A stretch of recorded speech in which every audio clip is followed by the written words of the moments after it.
오늘 제목은 시편 146편을 가지고 할렐루야 내 영혼아라는 제목을 가지고 우리가 말씀을 나누기로 합니다. 우리가 살고 있는 이 캘리포니아에 오랫동안 굉장히 날씨가 추웠는데요. 오늘 이 며칠 사이에 굉장히 날씨가 더웠습니다. 그죠? 그래서 아마 여러분들이 더운 날씨로 인하여서 아마 많이 힘들고 갑자기 날씨가 바뀌어가지고 조금 불편하고 힘든 가정 속에 있을 것이라 생각합니다. 특별히 우리 몸 조심하시고 또 우리가 하나님께서 우리에게 마련해 주신 이 축복의 시간을 기쁜 마음으로 안식일 시간 속으로 들어갔으면 좋겠습니다. 아직 해가 전혀 질 생각이 없는 아주 보면은 꼭 늦은 오후도 아니라 그냥 오후 같은 느낌이 듭니다. 그럼에도 불구하고 이제 조금 시간이 지나면 안식일이 우리에게 다가올 것이고 우리는 이 시간 안식일을 환영하면서 우리의 마음이 하나님의 공간과 시간 속으로 들어갈 수 있는 그런 시간이 되었으면 좋겠습니다. 우리 영수집사님의 기도 내용처럼 우리가 여러 가지 부담을 가지고 있기는 하지만 그럼에도 불구하고 우리가 하나님의 영역 속에 들어갈 때 하나님께서 부어주시는 그 축복을 경험할 수 있는 우리 모두가 되었으면 좋겠습니다. 자, 그러면 오늘 이제 성경 본문에 있는 말씀을 시편 146편을 가지고 한번 살펴보기를 원하는데요. 우리가 먼저 시편을 간단하게 한번 살펴보면요. 시편은 총 몇 편까지 되어 있냐면 150편까지 되어 있습니다. 이 150편이나 되는 많은 성경에 있는 내용 중에서 가장 많은 내용을 차지하는 것이 무엇이냐면 탄식시입니다. 탄식시가 150편 중에서 59개가 정도로 있는 분류를 할 수가 있는데요. 이 탄식시가 어떤 내용이냐면 우리의 우리가 살아가면서 어려움이 닥쳤을 때 그 어려움을 두고 하나님 앞에 탄식하며 탄원하여 드리는 기도가 그 시가 바로 이 탄식시입니다. 가장 많은 부분을 차지합니다. 그리고 그 다음을 차지하는 것이 뭐냐면 찬양시입니다. 하나님을 찬양하는 그 시가 많은 것을 살펴볼 수가 있는데요. 제가 오늘 다루기를 원하는 이 시편 146편은 어느 부분에 속했냐면은 이 찬양 파트에 속하는 부분입니다. 이 찬양에 속하는 부분인데 우리가 이 시편 146편을 통하여서 우리가 왜 하나님을 찬양해야 되는지, 우리가 왜 하나님을 찬양할 수밖에 없는지, 그리고 하나님을 찬양하는 것이 우리에게 얼마나 큰 유익인지를 우리 시편 146편을 기록한 이 시편 저자의 마음을 우리가 받아들이고 우리가 그러한 시편 146편의 저자의 마음이 우리의 마음이 되기를 간절히 바라면서 우리가 한번 살펴보기를 원하는 것입니다. 우리가 시편 150편의 구조를 간단하게 우리가 정리를 해보면요. 총 몇 개로 나눌 수가 있냐면은 이 5권으로 나눌 수가 있습니다. 5권으로 나눌 수가 있는데 이 5권 중에서 그 끝부분에 해당하는 시편 146편부터 150편까지에 있는 내용을 우리가 결론 부분으로 볼 수가 있습니다. 시편 150편을 한 구조로 봤을 때에 끝부분을 우리가 결론 부분으로 볼 수 있고, 그리고 시편 앞부분, 시편 1편과 2편에 있는 이 부분을 우리가 서론으로 볼 수가 있습니다. 우리가 보려고 한다면요.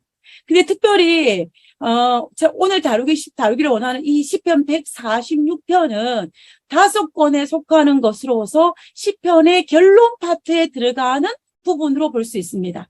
근데 시편 146편부터 150편까지 그럼 총 몇 편입니까? 5편이죠. 146, 147, 148, 149, 150. 이 5권의, 이 5편의 시는 좀 특징이 있습니다. 그 특징이 뭐냐면, 시작할 때 할렐루야로 시작하고, 마칠 때 할렐루야로 마칩니다. 그래서 우리가 보통 이 시편 끝부분에 있는 이 5편의 시편을 우리가 뭐라고 그러냐면, 할렐루야 시편이라고 이야기합니다. 이 할렐루야의 뜻이 뭐냐면, 여호와를 찬양하라, 노래하라는 뜻으로서 하나님을 섬기며 경배하고 예배하라는 뜻을 가지고 있어요. 그 뜻을 시작할 때 끝날 때 기록하고 있는 것이 146편에서 150편입니다. 그래서 우리는 이것을 할렐루야 시편이라고 할 수가 있어요.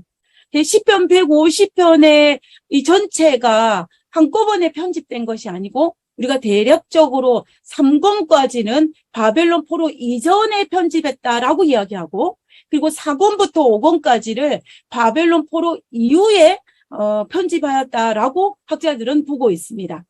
자, 그러면은 그들이 70년 바벨론에서 포로 생활하고 돌아오고 난 다음에 그들의 마음이 어떠했겠습니까?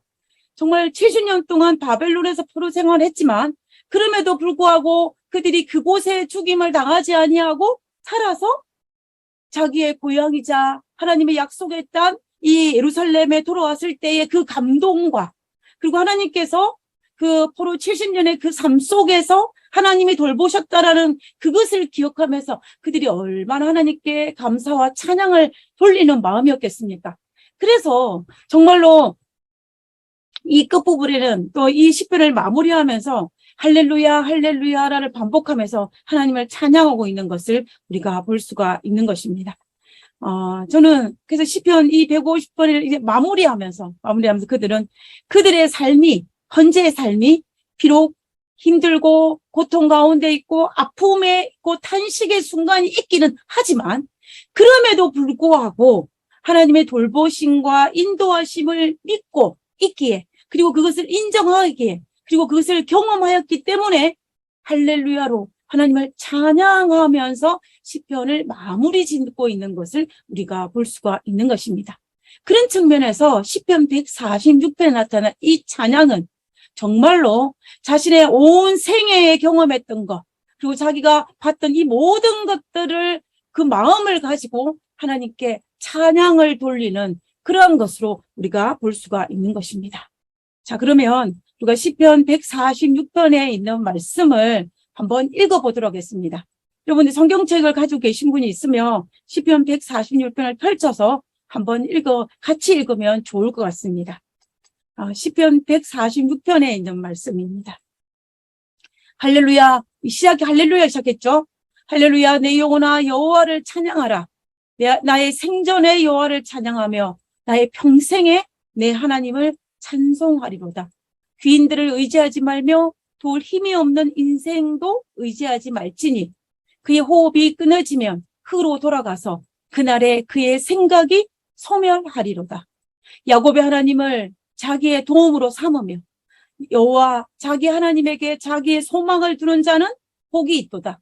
여호와는 천지와 바다와 그 중에 만물을 지으시며 영원히 진실함을 지키시며 억눌린 사람들을 위해 정의를 또 심판하시며 줄인 자들에게 먹을 것을 주시는 이시도다. 여호와께서는 갇힌 자들에게 자유를 주시는도다. 여호와께서 맹인들의 눈을 여시며 여호와께서 비굴한 자들을 일으키시며 여호와께서 의인들을 사랑하시며 여호와께서 나그네들을 보호하시며 고아와 가부를 붙드시고 악인들의 길을 굳게 하시는도다.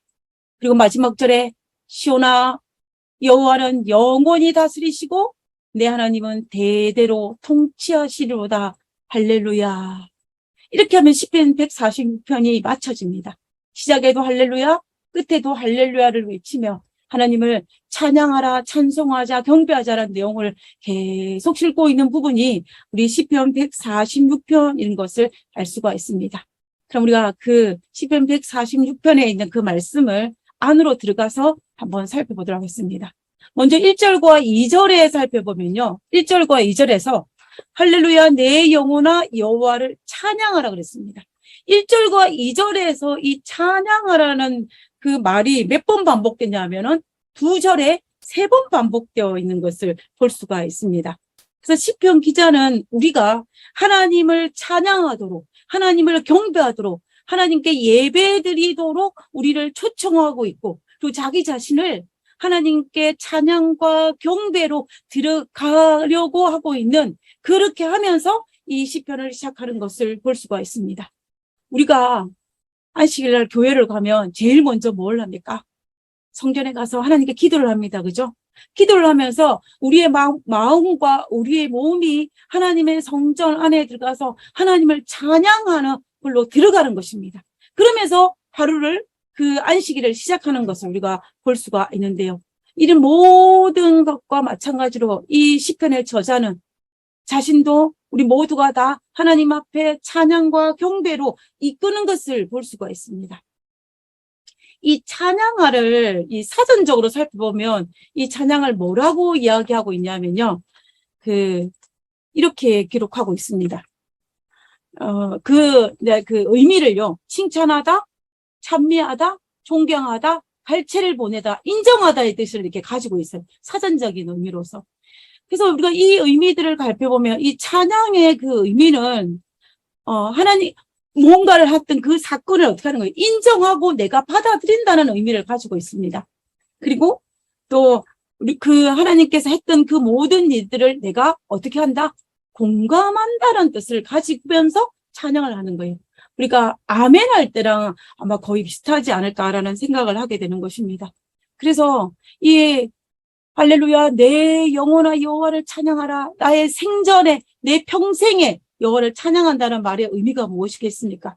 지금 오늘 나의 삶 속에서 일어나는 수많은 일들, 지금 일어난 일들이 비록 고통도 있고 환난과 또 죽음과 또 질병과 여러 가지 어려움이 있다 할지라도 그럼에도 불구하고 우리의 삶을 풍성하게 하기 위해 준비해 두신 하나님의 계획이라는 것을 믿고 인정함으로 하나님을 찬양한다는 소리입니다. 그리고 또 지금 내 삶이 비록 힘들지만 하나님은 나를 지금도 영광스러운 곳으로 인도하고 있다는 사실을 믿고 감사하며 그것을 찬양한다는 것을 이 속에 포함되어 있는 것을 볼 수가 있다는 것입니다.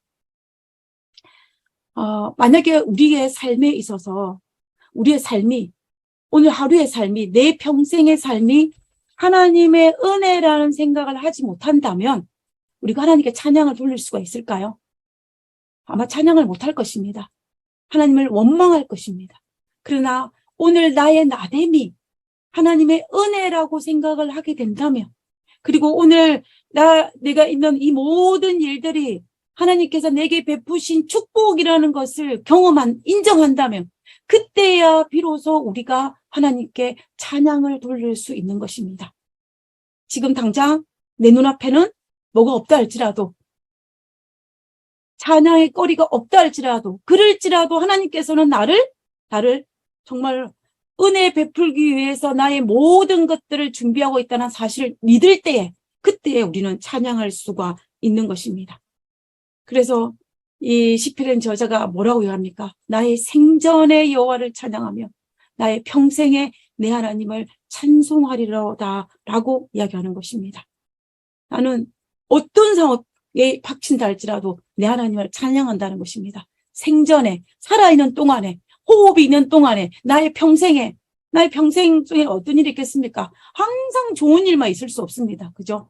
좋은 일도 있고 나쁜 일도 있고 힘든 일도 있고 어려운 일도 있고 행복한 일도 있고 성취하는 일도 있고 패배하는 일도 있고 실패하는 일도 있고 성공하는 일도 있지만 그럴지라도 상관없이 나의 평생에 나는 내 하나님을 찬양하리로다 라고 시편의 기자가 이야기하는 것입니다. 그러면서 그가 뭐라고 하냐면 3절에 귀인들을 의지하지 말며 도울 힘이 없는 인생도 의지하지 말지니 라고 이야기합니다. 자,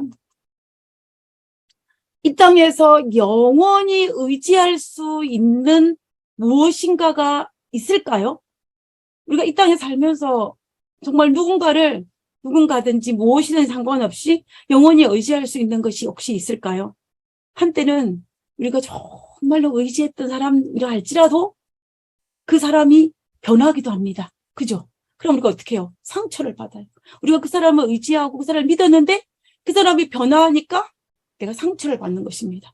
그렇지 않으면 죽음이라는 그 이별을 통하여서 그 내가 의지했던 사람이 나에게 더 이상 힘이 되지 못하기 때문에 또 그 사람이 떠나버렸기 때문에 내가 홀로 남아서 나는 상처를 받기도 합니다. 그리고 우리에게 한때 안락을 주었다고 생각했던 재물도 때로는 한순간에 사라지기도 하고 우리에게 더 이상 의지가 되지 못할 때가 있습니다. 그리고 권력도 한낱 안개와 같이 사라지고 허무한 것이 바로 권력입니다. 그래서 시편의 저자는 이 땅에 있는 모든 것들이 뭐예요? 의지할 것이 없다는 것입니다. 그래서 시편의 기자가 귀인들도 의지하지 말며 도울 힘이 없는 인생도 의지하지 말라라고 이야기합니다. 그래서 나는 어떻게 하겠다? 나는 나의 생전의 여호와를 찬양하며 나의 평생에 내 하나님을 찬송하리로다 라고 이야기하는 것입니다. 우리 전도서의 저자였던 솔로몬은 어떤 사람이었습니까? 솔로몬은 이 땅에서 자기가 행복할 수 있는 모든 것들, 해 아래에 있는 모든 것들을 다 해봤더니 뭐하다 그랬어요? 허무하다고 여겼습니다. 그 말은 무슨 말이에요? 그것들이 나에게 어떤 도움도 주지 못했다라는 거예요. 그리고 그가 마지막에 이 전도서를 마무리하면서 그는 뭐라고 해야 합니까? 여호와를 경외하라라고 고백하지 않습니까? 그 고백이 바로 2절에 있는 이 고백인 것입니다. 나의 생전에 여호와를 찬양하며 내 평생에 내 하나님을 찬송하리로다 라고 이야기하는 것입니다. 세상에 사는 어리석은 사람들의 모습은 세상에 있는 어떤 것들을 의지하려고 합니다. 그리고 세상에 어떤 것들을 인하여 위로를 받으려고 하고 세상에 어떤 것들을 추구하여 어둠으로 말미암아 내가 행복하고 또 내가 어떤 도움을 얻으려고 합니다. 그러나 그것이 허무로 돌아갈 때, 다 무너질 때 우리는 어떻게 됩니까? 허무에 쌓여서 상실감을 경험하게 되고 그로 말미암아 우리는 인간들은 참으로 힘든 시간을 보낼 수가 있다는 것입니다. 그러므로 우리는 이 시편 기자가 끊임없이 146편에 이 146편이 아니고 성경 여러 곳에 기록하고 있는 것처럼 나의 생전에 나의 평생에 하나님을 찬양하기로 결심하고 결심하는 것이 우리에게 필요하다는 것입니다. 왜냐하면 한 번 결심하면 이 결심이 끝까지 가면 좋은데 우리 인간은 연약해서 어때요? 한 번 결심하면 또 무너지고 또 한 번 결심하면 또 무너지기를 반복하기 때문에 우리는 결심하고 또 결심하고 오늘 아침에 결심하고 내일 아침에 또 결심하고 잠들기 전에 결심하는 이 결심이 우리가 반복되는 것이 우리가 필요하다는 것입니다. 왜냐하면 왜 그것이 필요하냐면요. 우리가 하나님을 평생 섬길 때에 그때에 비로소 하나님을 의지할 때에 그때에 우리가 복받은 사람이기 때문입니다. 하나님의 영역 안에 있기 때문에 우리는 복받은 사람이고 하나님의 영역 안에 있을 때 우리는 가장 안전한 사람이기 때문에 나의 생전에 나의 평생에 여호와를 찬양하며 하나님을 찬송하는 것을 매일매일 이 시편의 기사처럼 결심하는 것이 필요하다는 것입니다. 제가 팬데믹이 시작된 지 2020년 이 봄에 저희 캘리포니아로 이사를 왔는데요.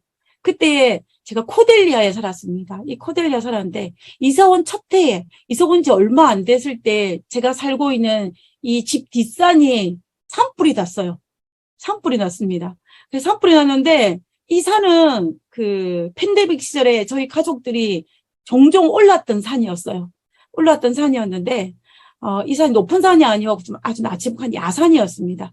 그렇지만 이 산을 한 바퀴 돌면은 빨리 돌면은 40분 또 길게 돌면은 1시간 한 20분 정도 돌 수 있는 산이었어요. 그래서 저희들이 이 팬데믹 시절에 이 산을 자주 오르락내리락 했던 산이었습니다. 근데 이 산에 산불이 난 거예요.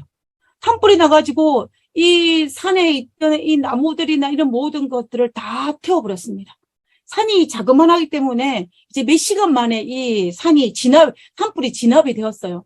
진압이 되었는데 이제 산불이 나고 난 다음에 하루가 지나고 난 다음에 이제 해가 질 때쯤 그 다음 날이죠. 그 다음 날 저희 가족들이 다 같이 이 산에 올랐어요. 산에 올라와서 보니까는 제가 이 산불이 이렇게 난 거는 처음 경험한 거였잖아요. 그때는 처음 경험하기 때문에 올라가니까는 이 산불이 나고 난 다음에 그 자네들의 모습들이 아주 비참한 모습이었습니다. 그래서 좀 올라가면서 이제 저희 가족들과 산불이 났을 전과 후의 모습들을 비교하면서 우리가 여러 가지 놀라움을 경험했던 그런 시간이었는데요.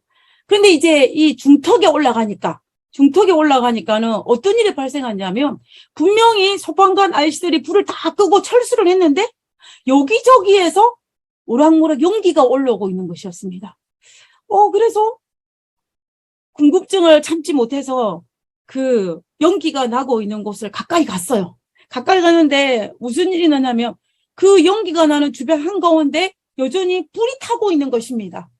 불이 타고 있는데 그 자세히 살펴보니까는 어떤 불이었냐면은 이 나무 둔치가 이렇게 있으면 나무 뿌리 밑으로 불이 계속 타고 있는 거예요. 그리고 그 주변을 살펴보니까는 그 땅이 축축하게 젖어졌습니다. 아마도 소방관 아저씨들이 이 불을 끄기 위해서 물을 많이 부어가지고 이 불을 껐던 것 같아요. 그런데 여러분도 알다시피 이제 늦은 오후가 되고 해가 질 때쯤 되면은 코델리아의 바람이 얼마나 붑니까? 또 산 중턱까지 올라가니까 이 바람이 얼마나 세게 부느냐 하면 이 사람이 그냥 똑바로 서 있기도 조금 힘들 정도로 바람이 세게 불어요. 근데 그렇게 바람이 세게 부니까는 이 거의 꺼져갔던 불들이 이 바람으로 인해서 불씨가 살아난 것입니다. 그래서 여기저기에서 이제 연기가 나면서 이 꺼져가던 불이 바람으로 인해서 불씨가 붙어가지고 여기저기에서 불이 나고 있는 모습을 볼 수가 있었던 거예요. 그래서 저는 이런 모습을 처음 보니까 얼마나 두려웠겠어요. 그랬습니까? 그래서 우리 식구들이 그 옆에 있는 젖은 흙들을 그 나무 불씨에 다 부었어요. 그래도 이 불씨가 꺼지질 않는 것입니다. 그래서 도저히 우리 힘으로는 이 불을 끌 수가 없다라고 판단을 내리고 우리가 군리로 전화를 걸었어요. 불씨가 남아서 불이 타고 있다고 알려준 것입니다. 그랬더니 우리의 이야기를 들은 그 소방대원 하는 대답이 뭐냐면은 자기들도 알고 있다는 거예요. 그러면서 하는 말이 통제된 영역 안에 있기 때문에 안전하다는 대답을 저희들에게 했습니다. 여러분들은 캘리포니아에 오래 사셔가지고 아마 다 알고 계시려는 상황이었을 텐데 저희들은 처음이라서 그때 그 상황을 처음 알았던 것입니다. 불씨가 있지만 통제된 영역 속에 있기 때문에 안전하다라는 그 말을 들으면서 저희들이 산을 내려오면서 한편으로는 놀랍기도 하고 한편으로 감사하는 마음을 가지고 제가 내려왔어요. 불이 꺼진 줄 알았는데 꺼지지 않고 그 불씨가 남아있던 사실이 놀랍고 그리고 통제된 영역 안에 있기 때문에 불씨가 있어도 안전하다는 사실 때문에 감사하다는 생각을 하게 되었습니다. 그래서 저는 이 불씨가 언제 꺼질까가 궁금하여서 이 산불이 진압되고 난 다음에 계속 매일 그 산에 올라갔어요. 아침 저녁으로 그 불씨가 어떻게 되는지 궁금해가지고 올라갔는데 제가 계속 올라가면서 보면서 이 불씨가 완전히 사라지는 데는 이 뿌리에 불이 붙은 불이 완전히 사라지는 데는 일주일이 걸리는 나무도 있고 어떤 경우는 10일 정도 걸려가지고 이 불이 완전히 소각되는 그런 것을 볼 수가 있었습니다. 제가 이 모습들을 살펴보면서 제가 무슨 생각을 하게 됐냐면요. 우리의 잿된 모습과 정말로 흡사하다는 생각을 했어요. 바람이 불지 않을 때는 이 불씨가 꺼진 것처럼 보입니다. 대낮에는 바람이 불지 않으니까. 그런데 늦은 오후가 되면 바람이 불면은 이 죽었던 불씨가 살아나요. 마찬가지로 우리가 편안하다, 영적으로 충만하다 할 때는 우리의 제약된 모습들이 우리의 내면에 잠재되어 있지만 그러나 우리에게 자극이 주어지면 그 자극이 여러 가지 형태이긴 하겠지만 그런 자극들이 주어지면 잠재되어 있던 우리의 죄악들이 다시 고개를 들고 일어나서 활동을 한다는 것입니다. 그래 그 모습들을 보면서 너무 더 흡사하다는 생각을 했어요. 그러면서 정말 우리가 정말 그 제약의 모습이 살아나서 이렇게 여전히 허우적거리고 있는 이 모습과 불씨가 살아나서 불타고 있는 이 모습과 너무 흡사하다는 그런 생각을 지울 수가 없는 것입니다. 그런데 그럼에도 불구하고 정말 감사한 거는 뭐였냐면 아무리 다시 살아난 불씨라 할지라도 다시 살아난 우리의 내면에는 죄악이라 할지라도 내가 죄악의 구렁텅이에서 허우적거리고 있다 할지라도 우리가 어디 안에 있으면 그 통제된 영역 안에 있으면 무슨 말이에요? 하나님의 영역 안에 있으면 하나님의 보호 아래에 있으면 어떻게 하다는 거야? 안전하다는 것입니다. 우리가 하나님의 통제 안에 하나님의 영역 안에 있으면 안전하다는 사실을 제가 그 모습을 보면서 다시 한번 깨닫게 되었어요. 이 사실을 깨달았기 때문에 시편 기자가 이렇게 이야기한 것입니다. 나의 생전에 내가 살아있는 동안 호흡하는 동안 나는 계속해서 여호와를 찬양하며 나의 평생에 내 하나님을 찬송하리로다 라고 고백한 것입니다. 나는 무슨 말이에요? 나는 하나님의 통제된 영역 안에 내 평생에 내 호흡하는 날 동안 있겠다라는 이야기예요. 내가 비록 우리의 죄악으로 넘어지를 반복한다 할지라도 그 죄악의 결과로 말미암아 허우적거린다 할지라도 나는 어디에 있겠다? 하나님의 영역 안에, 하나님의 보호받는 그 영역 안에 있겠다라고 고백하는 것이 바로 이것입니다. 그래서 우리는 방황을 할지라도 하나님 안에서 방황을 해야 돼요. 우리가 때로는 실망하고 좌절하고 시험을 겪는다 할지라도 어디에서 안에서? 하나님 안에서 겪어야 합니다. 하나님을 떠나서 방황을 하고 하나님을 떠나서 갈등과 고민하고 이렇게 하면 안 된다는 거예요. 우리가 인간이 살아가면서 우리가 연약하기 때문에 방황도 할 수 있고 환난도 경험할 수 있고 여러 가지 복잡함들을 경험할 수 있지만 그렇지만은 그 모든 경험들을 어디에서? 하나님 안에서 할 때에 우리는 하나님이 우리를 보호해 줄 수 있기 때문에 우리에게 안전한 것입니다. 다시 말하면 우리가 여러 가지 갈등들이 있고 할다 할지라도 우리는 어디를 떠나면 안 돼요? 하나님을 떠나면 안 되는 것입니다. 교회를 떠나서 방황을 하고 교회를 떠나서 갈등을 하고 교회를 떠나서 허우적거리지 말고 허우적거리고 갈등한다 할지라도 우리는 어디 안에서? 하나님 안에서 교회 안에서 해야 됩니다. 그래야만이 하나님이 우리를 보호해 줄 수 있습니다. 이 세상에서 가장 믿을 수 없는 존재 중에 하나가 누군 줄 아십니까? 나예요, 나.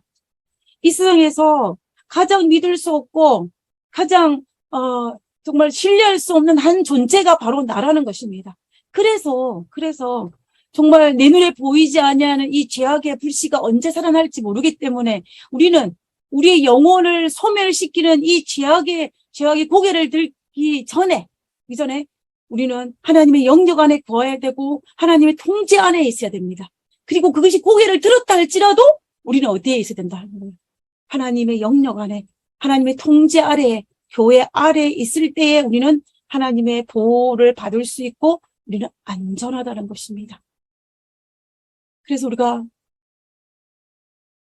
신앙의 연수가 길면 길수록 내가 하나님의 성전 안에 하나님 안에 있는 자는 어떤 자냐면 복받은 자입니다. 복받은 자. 그래서 시편 136편 6절의 기자가 5절에 이렇게 기록합니다. 야곱의 하나님을 자기의 도움으로 삼으며 여호와 자기 하나님에게 자기의 소망을 두는 자는 복이 있도다. 복이 있도다. 복이 있도다라고 이야기합니다. 이 말이 무슨 말이에요? 여호와 하나님의 도움을 받으며 하나님의 보호의 영역 안에 있는 자는 하나님의 통제 영역 안에 있는 자는 하나님 안에서 소망을 두는 자가 바로 복이 있다라고 이야기하는 것입니다. 하나님께 소망을 두는 자가 복된 자라고 이야기하는 거예요. 우리가 이 5절에서 한 가지 짚고 넘어갈 것이 하나 있습니다. 그것은 우리가 보통 구약에 있는 말씀을 살펴보면은 통상적으로 상투적으로 쓰는 말이 뭐냐면 아브라함의 하나님, 이삭의 하나님, 그리고 야곱의 하나님이라 그래요.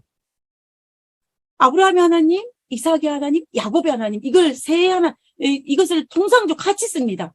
근데 시편 146편의 저자는 아브라함의 하나님이라 쓰지 않고 이삭의 하나님이라 쓰지 않고 누구의 하나님이냐면 야곱의 하나님이라는 말을 썼어요. 야곱 왜 그랬을까? 왜 이 시편 146편의 저자가 우리가 아브라함과 이삭과 야곱 이 세 사람을 비교한다면 가장 덜 우리가 존경할 수 있는 사람이 야곱이지 않습니까? 그럼에도 불구하고 이 저자가 왜 야곱의 하나님이라고 하였을까? 이 저자의 의도가 무엇일까? 한번 생각해 볼 필요가 있는 것 같아요. 우리가 정확하게 알 수는 없지만 그렇지만 우리는 이 야곱의 하나님으로 생각하면 우리가 충분히 묵상할 수 있는 것이 있습니다. 야곱이라는 사람이 어떤 사람입니까? 이 야곱이라는 사람은 속이는 자입니다. 속이는 자. 한마디로 말하면 야곱이라는 사람은 간사한 사람이에요. 약한 사람입니다. 정말 자기가 얻고자 하는 것을 수단과 방법을 가리지 않고 얻는 사람이 누구냐면 바로 이 야곱이라는 사람이에요. 그래서 야곱은 눈먼 아버지를 속이기도 하였고 그리고 형을 속입니다. 그리고 형이 받은 축복을 자신이 받기 위해서 수단과 방법을 가리지 않을 만큼 야곱은 정말로 얍삽 빠른 사람이 바로 누구냐면 이 야곱이었어요. 근데 그랬던 야곱이 정말 형이 자기를 죽이려고 하는 그 위험에 처하자 야곱이 어떻게 하냐면은 이 먼 길을 떠나죠. 그죠? 먼 길을 떠날 때 이 베델이라는 곳에서 그가 하나님을 만났을 때 그때 비로소 그가 하나님을 찾습니다. 그리고 이 외삼촌 집에서 속고 속이는 수많은 시간을 보내고 난 다음에 고향으로 돌아왔을 때에 자기 형이 군사 400명을 끌고 자기를 죽이러 온다는 사실을 깨닫고 그 사실 앞에 그가 야복강에서 천사와 씨름하지 않습니까? 그때 야곱은 정말로 오직 하나님에게만 구원이 있다라는 것을 그가 깨닫고 하나님께 매달리면서 기도했던 인물이 바로 야곱이었던 것입니다. 그래서 오직 하나님께만 매달림으로 하나님께 소망을 둠으로 믿음으로 승리한 대표적인 인물이 누구냐면 바로 야곱이라는 것입니다. 그래서 시편의 저자 입장에서 생각해 볼 때는 야곱이 자기와 너무 비슷하다는 거예요. 그래서 나도 야곱처럼 속이는 사람이고, 나도 야곱처럼 간사한 사람이고, 나도 야곱처럼 약한 사람이고, 나도 야곱처럼 정말 이렇게 어리석은 사람이긴 하지만, 그렇지만 그럼에도 불구하고 야곱이 그랬던 것처럼 어떻게 하나님께 소망을 둠으로 오직 하나님께 매달림으로 말미암아 승리를 얻을 수 있고 믿음으로 승리할 수 있다는 것을 믿는 그 마음을 가지고 있기 때문에 그는 다른 하나님이라는 걸 쓰지 않냐고 야곱의 하나님이라고 그를 불렀던 것입니다. 그래서 누가 이 시편 146편의 저자가 야곱의 하나님이라는 말을 쓴 것입니다. 그도 야곱처럼 어떻게 하겠다? 오직 하나님께만 매달리고 오직 하나님께만 소망을 두겠다라고 이야기하고 있는 것을 볼 수가 있습니다. 그래서 비록 야곱 같은 삶을 살았지만 그럼에도 불구하고 오직 하나님께만 모든 것을 소망을 두고 매달림으로 말미암아 내가 여호와 하나님으로 인하여 하나님을 찬양하고 내 평생에 내 생전의 여호와를 찬양함으로 말미암아 내가 복받은 자가 되는 그 축복을 누리겠다라고 간증하는 것이 바로 이 저자의 고백인 것입니다. 그 구약의 신학자 중에서 울프라이트라는 사람이 있습니다. 이 신학자가 어떤 주장을 했냐면요. 이스라엘에 하나님의 선택받은 이 이스라엘이라는 이 땅을 지정학적으로 설명을 하면서 그가 어떤 설명을 했냐면 왜 하나님께서는 하나님께 선택한 이스라엘 백성들을 유대인들을 이 세 개의 대륙이 연결되어지는 그 지점에 이 이스라엘 나라를 세우게 하였을까라고 생각하면서 그가 어떤 이야기를 하냐면요. 이 하나님께서 이스라엘 땅 중에 주변에 어떤 대강국을 두었습니다. 남쪽에는 애굽을 두었고요. 그리고 북쪽에는 아시리아, 그리고 동쪽에는 바벨론, 그리고 바로 밑에는 블레셋, 그리고 옆에는 바다, 지중해를 둠으로 이 강대국이 둘러싸여 있는 이 이스라엘 나라의 모습으로 포효되어 있는 모습으로 그 지정학적 위치를 설명하는 것입니다. 그래서 사방에 적들로 에워싸고 있는 거예요. 왜 이렇게 하셨을까? 그러면서 이 울라이트 박사가 뭐라고 이야기했냐면 이것은 그 이유는 오직 하나님께만 의지하게 하기 위해서 여기에 이스라엘을 이 위치에 두었다라고 그가 이야기합니다. 제가 그 이야기를 들으면서 맞다라는 생각을 해요. 우리가 한국도 비슷한 지정학적 위치가 있지 않습니까? 그래서 우리 한국도 하나님만 의지해야 될 그런 민족이에요. 이거는 너무 하긴 하지만 어찌됐든 간에 우리가 하나님만 의지하고 살게 하기 위해서 하나님께서 이런 주변에 강대국을 주셨지만 하나님께 의지할 때는 이 강대국이 이 유대인들 이스라엘 백성들을 어떻게 하지 못했습니다. 그러나 그들이 어떻게 했을 때 하나님을 의지 않았을 때는 주변에 있는 강대국이 이스라엘을 굉장히 힘들게 했던 것은 그들은 이 구약의 모든 역사와 신약을 틀었을 때 그들이 그것을 다 경험했던 것입니다. 그런 것처럼 하나님을 의지하는 것이 의지하게 하기 위해서 했다는 것을 우리가 동의할 수밖에 없는 거예요. 어느 무더운 여름날 공장에서 일하던 한 청년이 너무 날씨가 더워가지고 아마 오늘 날씨처럼 더웠던 것 같아요. 그래서 너무 더워가지고 이 청년이 지하실로 내려가는데 지하실에 큰 냉동창고가 있는 것을 발견을 했어요. 그래서 이 청년 잘 됐다. 내가 잠깐 들어가서 땀이나 좀 식혀야 되겠다라고 생각하고 냉동창고 문을 열고 들어갔습니다. 들어가는데 그때 잘못해가 철커덕하고 문이 닫혀버린 거예요. 닫혀버리자 이 청년이 너무 놀랐습니다. 놀래가지고 창고 문을 열려고 아무리 해도 열리지가 않는 거예요.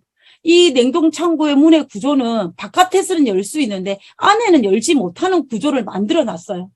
그래가지고 이제 이 청년이 너무 당황을 해가지고 아무리 고함을 지르고 소리를 지르고 이 문을 두드려도 아무도 열어주지는 않는 것입니다. 그래서 이 절망감에 쌓여있던 이 청년이 상상을 했어요. 아마도. 내 몸이 점점 얼어간다. 몇 시간 오면 나는 죽겠구나라는 그렇게 한 것입니다. 이렇게 하고 이 시간이 지나고 난 다음에 이 청년이 이 냉동 창고에 갇히고 난 다음에 이틀이 지나고 난 다음에 사람들이 그 문을 열었어요. 열었는데 이 창고 안에 이 청년이 어떻게 됐겠습니까? 이 청년이 싸늘한 시체가 되어서 죽어 있는 거예요. 그런데 정말 어처구니 없는 것은 무엇이냐면요.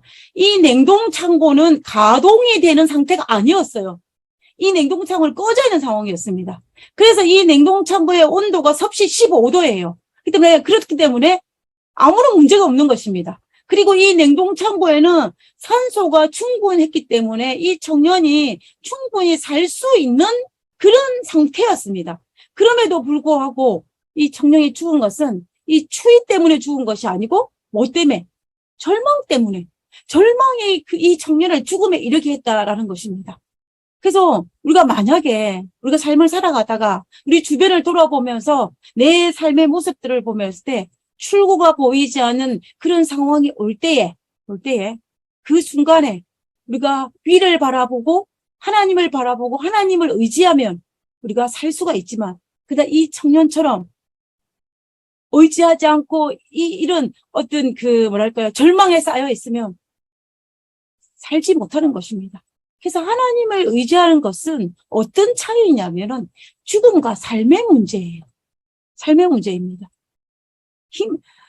이 미국의 이 닉슨 대통령의 보좌관이었던 이 척콜슨이라는 사람이 이 감옥 생활을 경험하고 난 다음에 자기 감옥에 가서 풀려나고 난 다음에 그가 그 감옥 생활에 경험했던 것들을 중심으로 책을 하나 폈어요.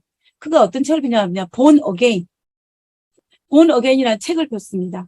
그리고 이 사람이 자기가 출소한 이후에 감옥에서 나오고 난 다음에 이제 평생 동안 남아있는 생애를 교도소 선교를 하면서 그의 일생을 바친 사람이 척콜슨이라는 사람이에요. 근데 그 사람이 이 본 어게인이라는 이 책을 기록하는데 그 책에 뭐라고 소개되어 있냐면은 감옥에 갇혀 있는 사람을 세 부류로 분류를 했습니다. 첫 번째 부류는 희망이 없는 죄수로서 희망하기 때문에 자기 머리를 벽에 계속 부딪히면서 자신의 몸을 해치는 사람이 있대요. 이런 유행이 있고 또 다른 유행은 뭐냐면 이 사람도 희망이 없기는 한데 자기 몸을 상하지는 않지만 이 감옥 구석에 처박혀가지고 쪼그리고 앉아서 움직이지 않는 사람이 있다고 합니다.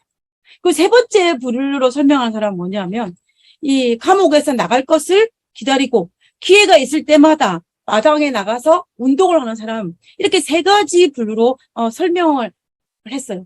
그러면서 그가 뭐라고 주장을 하냐면은 이 소망을 가지고 희망을 가지고 내가 감옥에 나갈 것이라는 기대감을 가진 사람들은 그 사람들은 정말 좌절하지도 않고 희망을 가지고 아주 긍정적으로 그리고 적극적으로 이 어둠을 뚫고 살 수가 있는데, 그러나 그가 정말 비관적으로 하면은 그 속에서 정말로 메말라가고 있는 그들의 모습을 봤다라고 이제 이 사람은 이야기하고 있습니다.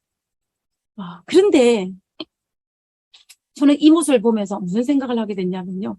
사탄은 우리에게 하나님 안에 소망을 두지 못하게 합니다. 다시 말하면 우리에게 절망의 순간이 왔을 때 소망을 가지지 못하게 해요. 그것이 누구의 전략이냐면 사탄의 전략이에요. 그래서 우리가 처해 있는 우리 주변의 환경을 바라보면서 내가 감옥에 갇혀있는 그 환경을 바라보면서 자기 몸을 해치거나 아니면 구석에 처박혀서 정말 전혀 움직이지 않거나 그렇게 하지만 그렇게 사탄이 한다는 것입니다. 그러나 하나님은 우리를 하여금 그렇게 하지 않는다는 거예요. 하나님 우리를 하여금 끊임없이 하나님을 의지하라. 그게 소망을 두라라고 계속 이야기하는 것입니다. 그리고 예레미야 29장 11절에 보면 하나님께서 뭐라고 말씀하셨냐면 여호와의 말씀이니라 너희를 향한 나의 생각. 하나님께서 우리를 향한 하나님의 생각이 무엇이냐면 그것은 내가 하나님 평안이요 재앙이 아니니라 너희에게 미래와 희망을 주는 것이니라 라고 했습니다. 이 말은 하나님께서 우리를 향한 우리에 대한 생각이 무엇이냐면 바로 우리 미래에 희망을 주는 것이고 그리고 거기에서 소망을 주는 것이 하나님이 우리를 향한 생각이라는 거예요. 우리를 향한 의도라는 것입니다.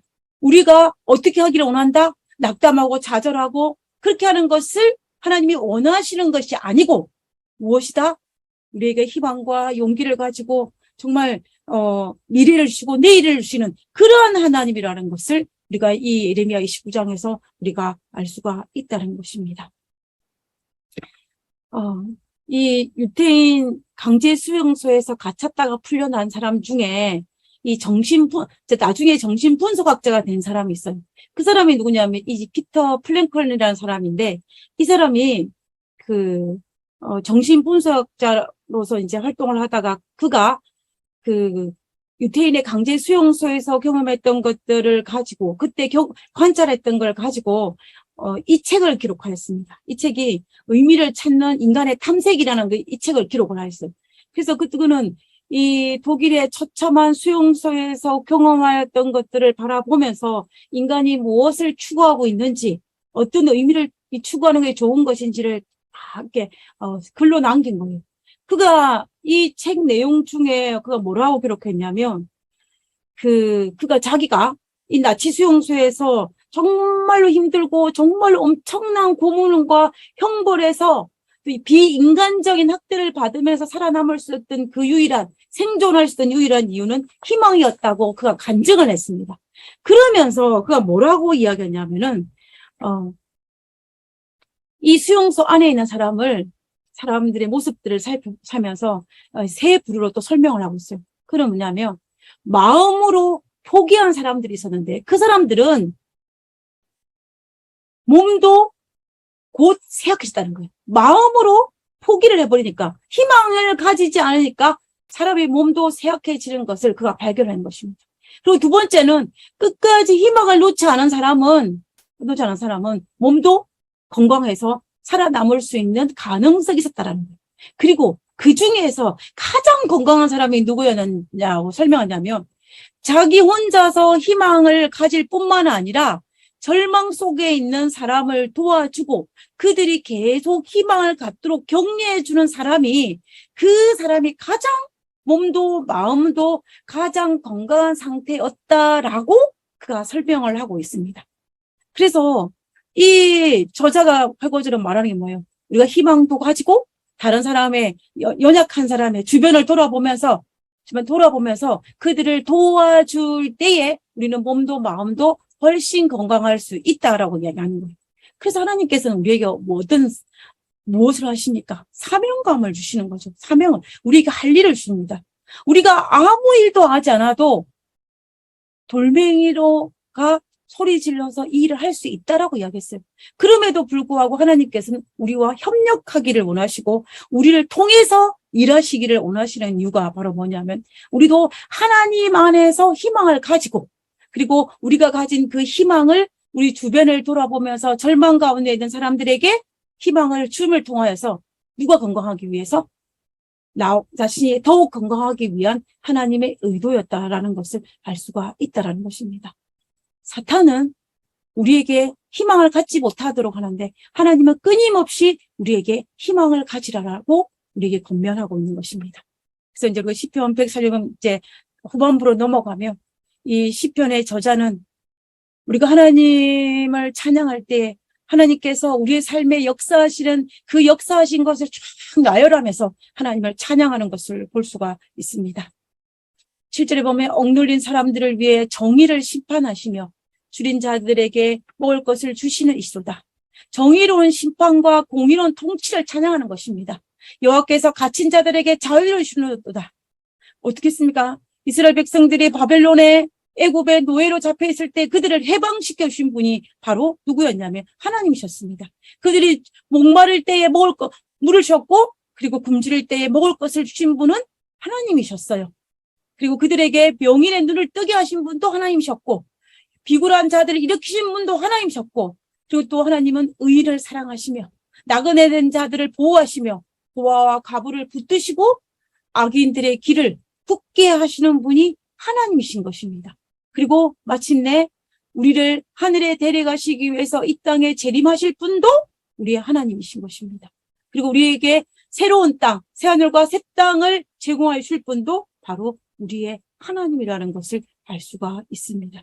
그래서 우리는 이 시편에서 이 모든 것을 다시 떠올리며 우리가 이 땅에 살면서 원통하고 억울하고 힘들고 연약하고 이런 모든 것들을 다 해결해 주시는 분이 누구시다? 하나님이시라는 것을 고백하면서 그가 하나님을 찬양하고 있는 것입니다. 그러면서 시편 146편을 마무리하면서 그가 뭐라고 고백하냐면 시온아 여호와는 영원히 다스리시고 내 하나님은 대대로 통치하시리로다. 할렐루야 라고 하면서 시편 146편을 마치는 것을 볼 수가 있습니다. 여호와 하나님은 영원히 잠시 잠깐 통치하다가 끝나는 이 땅의 통치자들처럼 그런 것이 아니고 영원히 대대로 다스리시고 통치하시는 분이고 그분이 바로 우리 억울함과 우리 원통함과 우리 연약함과 우리 모든 것들을 해결해 주신 분이 하나님이시라는 것을 고백하면서 나는 내 평생에 나의 생전에 여호와를 찬송하리로다 라고 고백하면서 이 시편을 마치는 것입니다. 이 할렐루야라는 이 말 속에 그 모든 것이 다 포함되어 있는 것을 볼 수가 있어요. 어거스틴이 뭐라고 이야기했냐면 하나님께서 당신을 향하여 있도록 우리를 지으셨기에 무슨 말이냐면 우리가 하나님을 바라볼 수 있도록 하나님 안에 거할 수 있도록 창조하셨기 때문에 우리 마음은 당신 안에 안식할 때까지 쉴 수 없다. 우리가 하나님 안에 있을 때야 비로소 참된 평안과 안식을 얻을 수 있다라는 거예요. 우리가 하나님을 닮게 창조했기 때문에 우리가 하나님이 있을 때야만 우리가 진정한 쉼과 안식을 얻을 수 있지. 우리가 하나님을 떠나서는 진정한 쉼과 안식을 얻을 수 없다라는 얘기예요. 저는 이 말을 참 맞다라는 생각이에요. 우리가 이 땅에 살면서 해 아래에 있는 모든 것들을 해서 우리가 안식과 평안을 찾으려고 우리가 의지하려고 하지만 그 모든 것들을 가지고 영원히 평안과 안식을 얻을 수는 없어요. 우리가 우리 앞에 살았던 많은 사람들이 그 고백을 했습니다. 그 고백을 했어요. 그러면 우리는 어디에 우리를 창조하신 하나님 안에 있을 때 비로소 우리는 참된 안식을 얻을 수 있는 것입니다. 그래서 우리가 시편 이 146편의 절처럼 우리가 우리 평생에 우리의 생전에 하나님의 영역 안에서 하나님의 통제 아래서 하나님의 보안에서 하나님을 찬양하면서 또 우리의 참된 행복과 기쁨을 누리고 또 안식을 누릴 수 있는 우리 모두가 되기를 간절히 바라면서 오늘 시편 146편에 있는 말씀을 다시 한번 묵상할 수 있는 시간을 가졌습니다.